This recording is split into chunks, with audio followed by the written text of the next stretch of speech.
Hello everybody, welcome back. This is Georgiana from Expressions Craft Studio, and I wanted to take a moment to show you the remaining cards that I finished from my scrap busting project. So the first one, and probably the most difficult one for me, was this one. I just couldn't figure out which direction to take it. So, my friend Cindy actually helped me out with this one, gave me a couple suggestions, and I think it turned out really nice. So, unfortunately, we need sympathy cards from time to time, but most of them were birthday cards.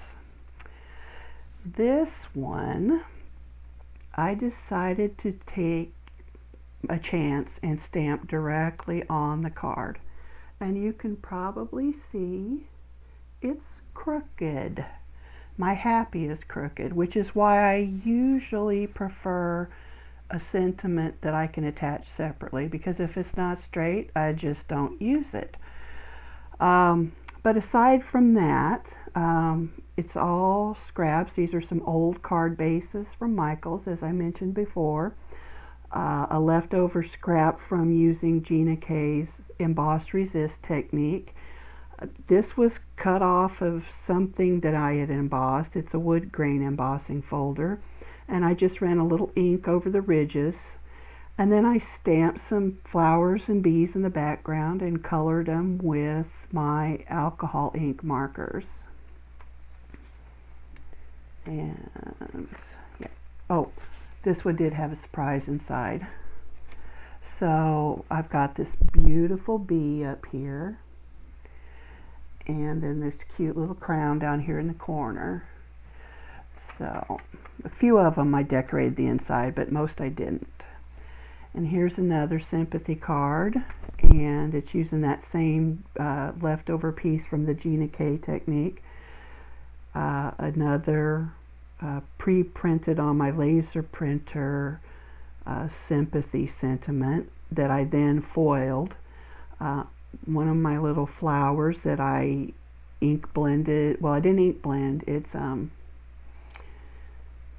photo paper, and you just put the ink, spread them out on some kind of non-porous mat. I use a glass mat, but then you kind of mix the inks around, blow them around a little bit, and lay your paper down on it, and then pick it up, and then move it around and lay it down, and just kind of keep doing it.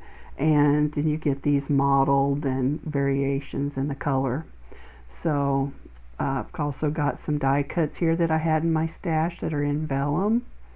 And this vinyl decal was from I did my mom's old sewing machine. I gave it to her great granddaughter, and I had some leftover decals because I decorated it for her. And then I put a little bit of my leftover lace inside there. This one I struggled with. I really liked it initially, but then I couldn't figure out how to finish it. But I pulled this tag out of my stash, and I believe I got it at AC Moore, which they merged with Michaels years ago. And I think it was a Martha Stewart brand tag, but I did stamp using my stamp placement tool. It's not a Misty or the Misty, but it's similar. And I stamped another sympathy sentiment on here. Add a little bit of greenery from my stash, and have another card there. So then most of them you'll see I have this same happy birthday message on there. It's in various colors because when I printed it out on my inkjet printer, I used my digital software to change the color. But it comes in different shapes and different colors. So I used a couple of doilies from my stash. I actually layered them up. One of my happy birthday sentiments, and then some of my greenery from my stash. And again, these are the cards from, I'm pretty sure it was Michaels, and you buy a box of pre-printed card blanks And by pre-printed, I just meant that there's a little bit of decoration on the front of the card. Here's another one with that same cardstock in the background. And I added another happy birthday to the front. I didn't make any in green for some reason, so I had to use my black ones for this, but that's okay. I think it turned out nice. I've got a doily that I cut out, and then a centerpiece that came out of another doily that I added in there. Some more of my greenery from my stash, and this is another piece of photo paper that's been ink dyed with the Tim Holtz inks. And then a little brass butterfly. Can you see that? Isn't that adorable? Those are from Stampin' Up, and I believe they're still currently available as of February 7th, 2023. I don't know for sure, but I think they're still available. And they do come in 2 different sizes, and I just love those. Okay. So then here's my purple one. Again, this is the leftover wax paper from the Gina K Emboss Resist technique. I added a dark purple background that I used another Stampin' Up product. It's their embossing folder. I don't remember the name of it, but it looks like plastered wall. I got some more, I call it greenery, even though it's clearly not green, out of my stash. This is on a white pearl paper. Another happy birthday from my stash. And I cut out this oval, and I think it turned out really cute. So now this one and the one behind it I struggled with because I wanted to make easel cards, and I didn't really plan it out very well. So it will sit up like an easel card, but I had all this white space up here and then down here in these corners, and so I covered it up with some die cut corner pieces and then some little flowers down here that I then used some little pearls in. I pulled the happy birthday out of my stash, as well as the greenery that's in vellum and then a glittery cardstock, and then I also pulled the lace out of my stash. This one's extremely similar, just in different colors. And the only real difference on this one is that pretty purple glittery washi tape. I just really love that on there. Now here we've got a really busy, or at least I found it busy, beautiful but busy foiled cardstock. I added a doily that I'd used, I can't remember what they call them, but to me it looks like candle wicking, and it has all these tiny little dots which don't really show up for you, but anyway, so I cut the doily out of that after it had already been embossed with that plate. There's another little doily which is really hard for you to see, I'm sure. It's vellum, and it's just centered in that hole. And then I added one of my pre-existing happy birthday tags. This was done on the Cricut. I have several of them in here that you'll see.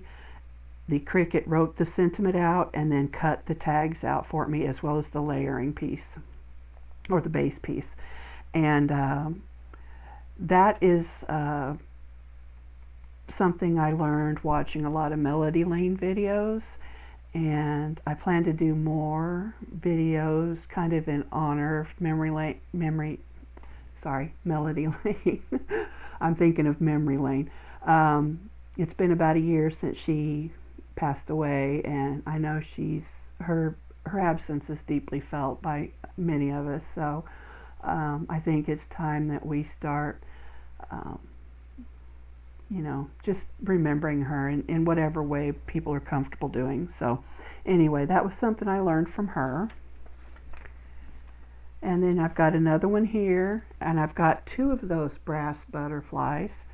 I don't know how well you can see them, but they're different sizes. And those were the Stampin' Up butterflies, and then just some more greenery. Now this one, I've got more greenery and another butterfly, some of the lace in my stash, another happy birthday tag from my stash, and then this was a background that was embossed with, I believe it was a Stampin' Up embossing folder, but I wouldn't swear to it. And then I just brushed a different color ink over the top to hit the high spots, and cut it at an angle. And so I do have another piece of that now still in my stash to use. But I thought that turned out really nice as well.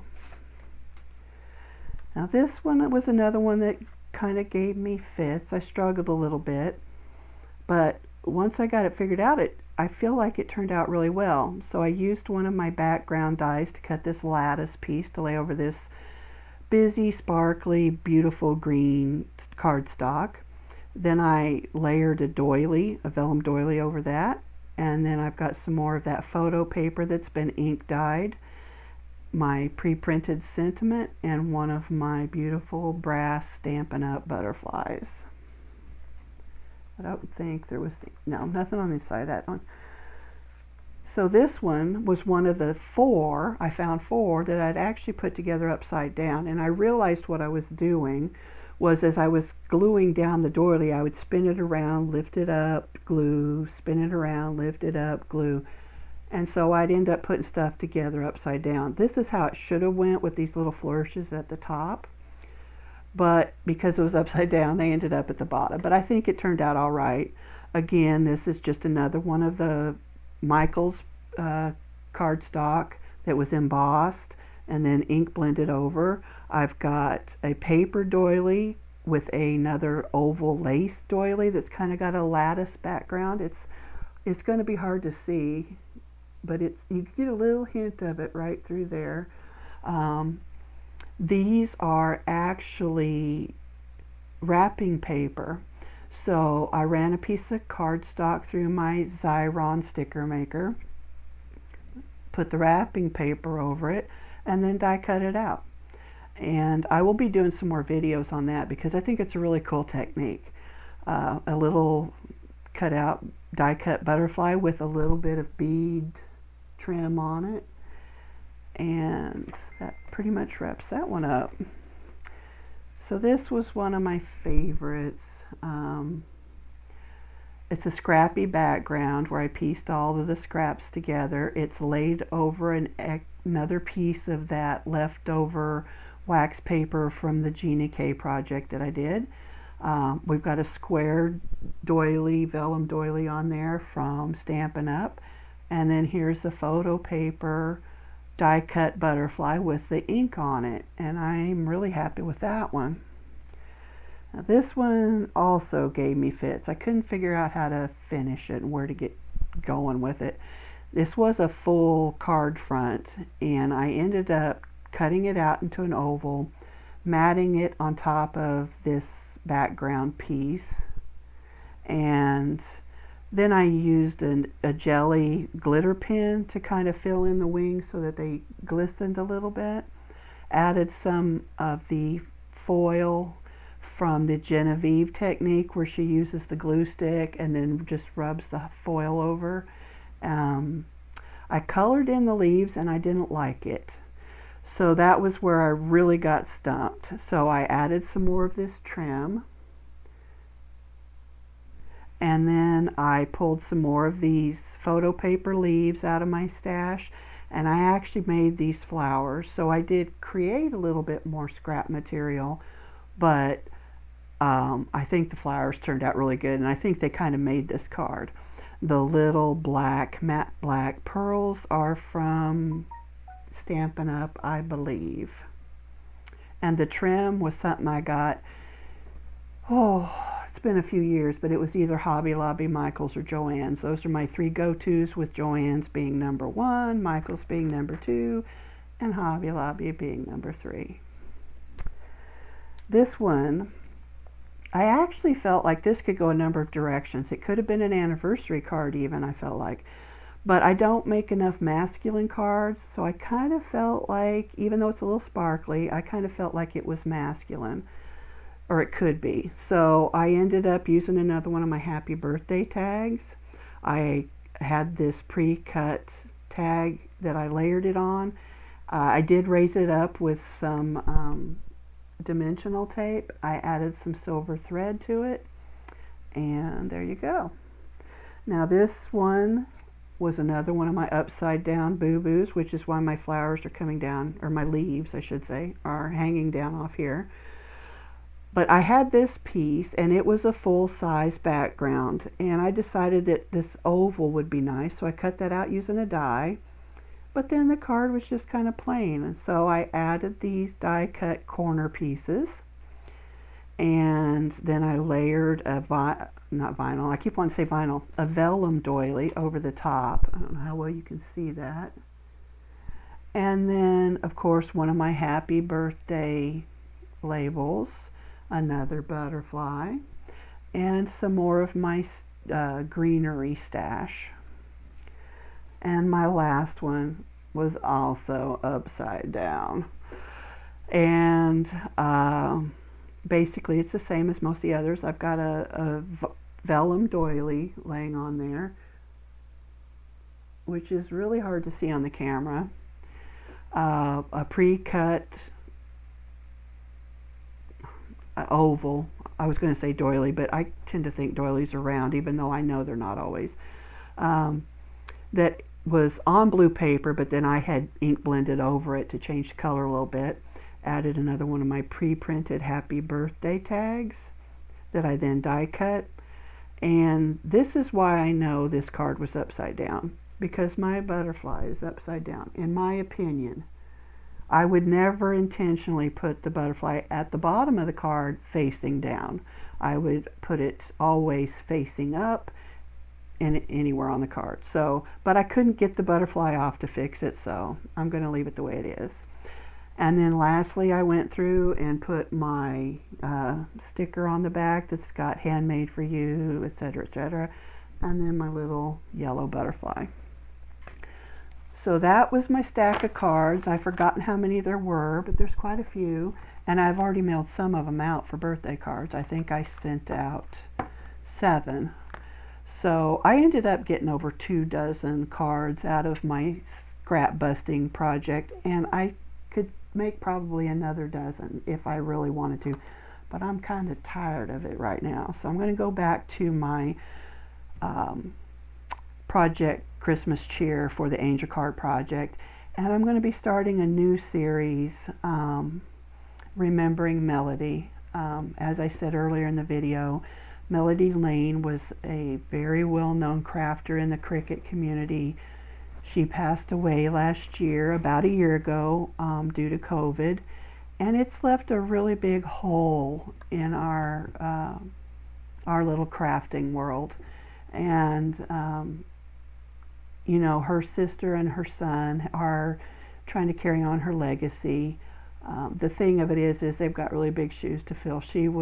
Her personality was larger than life. She was just so happy and friendly and easygoing, and just never cross or anything with anybody. So she was just a really special person, and I learned from her, and I enjoyed watching her, and I made a lot of good friends in her group. Check out Melody's videos. She's got hundreds of videos out there, and anyway, I could ramble on for hours, but I won't. So I'll wrap this up, but I want to thank you for coming back and watching my slideshow here. Oh, there we go. My air quote slideshow. And I hope you'll continue to follow me on my different series. The Angel Card Project is a worthwhile series, and I think that the Remembering Melody will be worthwhile as well. We're going to showcase one of her projects by putting our own spin on things and giving you more information about her, you know, what's still available out there that you can partake in, and then I hope to do some other stuff. So I hope you'll stick with me. I thank you so much for your time, and if you liked what you saw. I hope you'll give me a thumbs up and subscribe if you want to see, get notified for what's coming in the future. And hopefully I will not be always so tongue-tied as I am today. We had some technical issues that got me off to a really rough start today. So anyway, thanks again and happy crafting.